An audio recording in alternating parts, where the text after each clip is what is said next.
जय हिंद दोस्तों, मैं हूं मेजर गौरवारी और आप देख रहे हैं मेजरली राइट।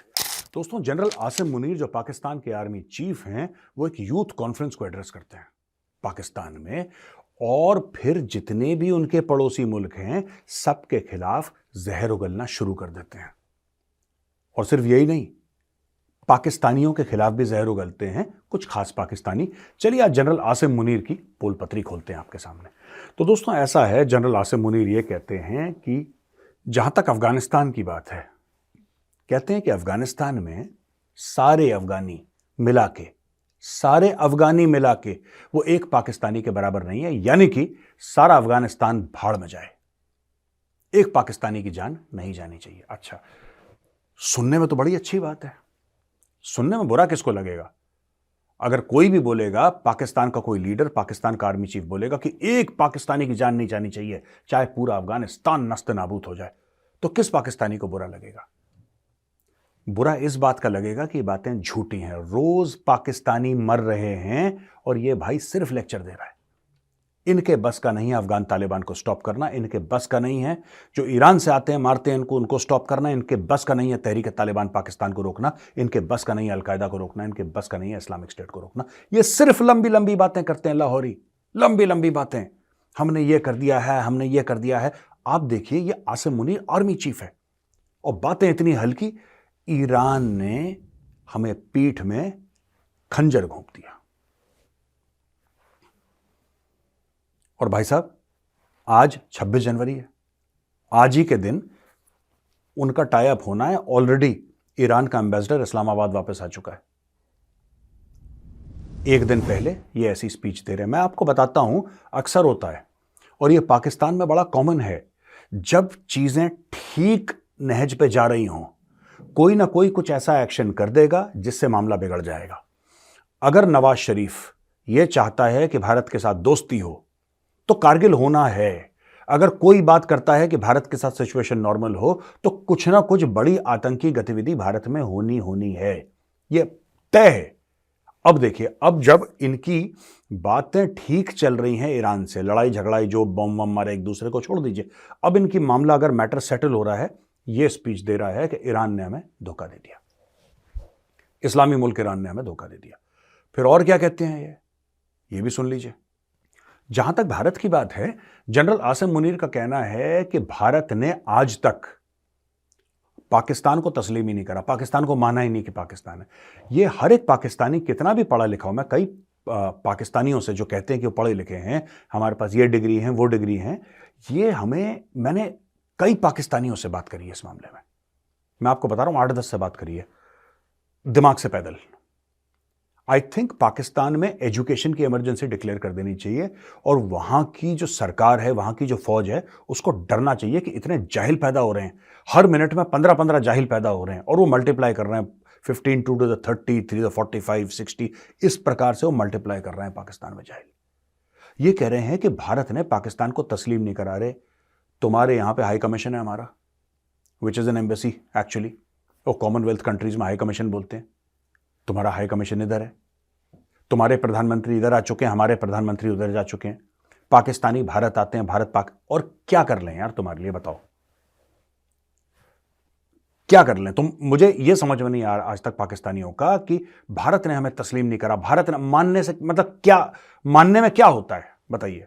अमेरिका आपको मानता है, चीन आपको मानता है, उन्होंने मानने में क्या कर दिया ऐसा? जब तक हम तुम्हें पैसे नहीं देंगे हम तुम्हें मानते नहीं है। मानते हैं यार, पाकिस्तान एक खुद मुख्तार मुल्क है, अपनी खुद मुख्तारी का तुमने खुद बेड़ा गर्क कर रखा है, that is not India's business. But क्यों नहीं मानते? ये पाकिस्तानी आर्मी चीफ हर जगह वही जहर वही जहर वही जहर, भारत नहीं मानता, भारत ने तस्लीम नहीं कर। और कैसे तस्लीम करें यार, किस तरीके से तस्लीम करें? इंडियंस पाकिस्तान जाते हैं जो बेवकूफ हैं, कुछ पाकिस्तानी जो लालची हैं वो भारत आते हैं, ये सच है, राइट? एक जमाने में आप लोगों ने आईपीएल खेला, एक जमाने में आप लोग हमारी मुंबई फिल्म इंडस्ट्री में आके एक्टिंग करते थे, गाना गाते थे। और क्या तस्लीम कर, मतलब कि जब तक मोदी जी 5-10 अरब डॉलर का चेक आपको नहीं दे देते, तब तक आप नहीं मानेंगे भारत तस्लीम कर रहा है। या तो ये आपका मापदंड है कि जो तस्लीम करता है वो मोटा पैसा देता है, तब हम माने कि हमारे रिश्ते ठीक है, वरना हम नहीं मानेंगे।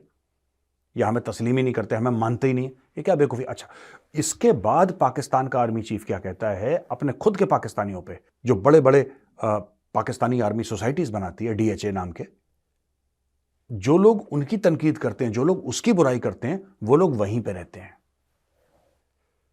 अब इनकी बुराई करो तो इनको प्रॉब्लम है। पाकिस्तानी आर्मी को अगर किसी ने कुछ बोल दिया तो ये बिल्कुल ऐसे जैसे कि सांप अपना फन फैलाता है ना, फन फैलाते हैं डसने के लिए। फिर ये कहते हैं आपको पता है पाकिस्तानी आर्मी जो है सबसे ज्यादा पाकिस्तान में टैक्स देती है। मुझे नहीं पता क्यों, कैसे पाकिस्तानी आर्मी टैक्स देती है सबसे ज्यादा पाकिस्तान में।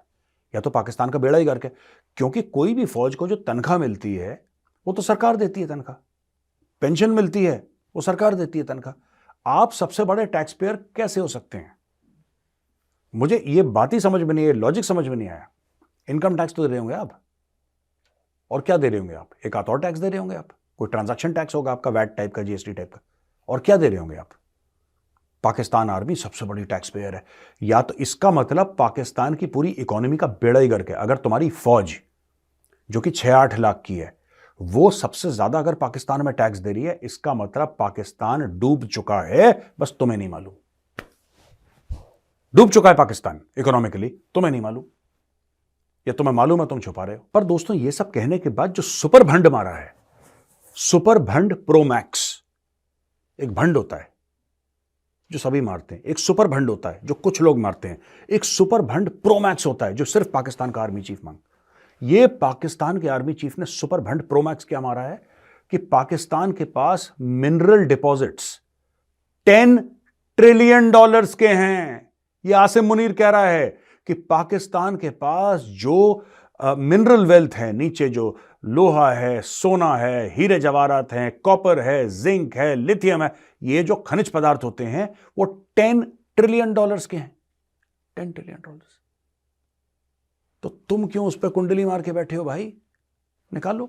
कहता है हमारा जो टोटल डेट है वो $128 अरब का है, लेकिन हमारे पास जो एसेट्स हैं जमीन के नीचे वो $10 ट्रिलियन के। अच्छा, यही झूठ पाकिस्तानियों ने अपने बच्चों को बोला। यही झूठ लगातार दर लगातार दोस्तों पाकिस्तानी अपने बच्चों को बोलते हैं और अपने बच्चों को सिखाते हैं कि तुम दुनिया में सबसे इंपॉर्टेंट हो, तुमसे दुनिया में कोई ज्यादा इंपॉर्टेंट नहीं है, तुम सबसे ताकतवर हो, तुम मुसलमान हो, तुम कलमा पढ़ के बने हो, तुम्हारे पास एटम बम है, और जिस जमीन पे तुम कदम रखते हो ना उस जमीन के नीचे $10 ट्रिलियन का सामान पड़ा हुआ है। पाकिस्तानी खुश, वो वैसी निठल्ले, वैसी निकम्मे, वैसी काम करके खुश नहीं, वो और लंबा लेट जाते हैं रजाई तान के सर्दियों में। वो कहते हैं हाँ भैया है तो पैसा, जिस दिन आ जाएगा उस दिन अमीर बन जाएंगे। इनके पास कुछ नहीं है जमीन के नीचे, पत्थर होंगे, कुछ नहीं है। अगर $10 ट्रिलियन का है तो तुम नालायक के बच्चे 76 साल से क्या कर रहे हो? धनिया छील रहे हो? सोचो जरा पाकिस्तानी, जरा तुम भी कमेंट पे लिखो। मैं तुम्हारे आर्मी चीफ को नालायक बोल रहा हूं, इतना झूठ बोलता है आदमी, चोटा, चोर, झूठा। $10 ट्रिलियन भाई साहब, अगर $10 ट्रिलियन होते पाकिस्तान की जमीन के नीचे तो पाकिस्तान की फौज इस पूरे मुल्क पाकिस्तान को, जो पाकिस्तानी कहते हैं ना कि हमारी फौज ने हमारी वाट लगा दी, कुछ ये बोटियां खा जाते जमीन से नीचे निकाल के, पाकिस्तान की मट्टी खा जाते ये लोग। तुम्हारी फौज ऐसी है। झूठ बोल रहा है आदमी। 10 ट्रिलियन कुछ नहीं है तुम्हारे पास। तुम्हारा कोई रिपोर्टर जाके सिंध में खड़ा हो जाता है कि 250 अरब का कोयला है यहां पे, कोई ये सब झूठ। तुम्हारे पास कुछ नहीं है। सुई की गैस भी खत्म हो रही है तुम्हारे पास, कुछ नहीं है। अब मेहनत करो, ठीक है, मेहनत करो। ये बिरयानी कबाब 24 घंटे मुंह में ठूस ठूस के ये बंद करो। ये हल्का खाना खाओ, बाजार जाओ, मेहनत करो, मुल्क को एक तरक्की की राह पे ले जाओ। $10 ट्रिलियन, ये कुछ भी बोलते हैं यार।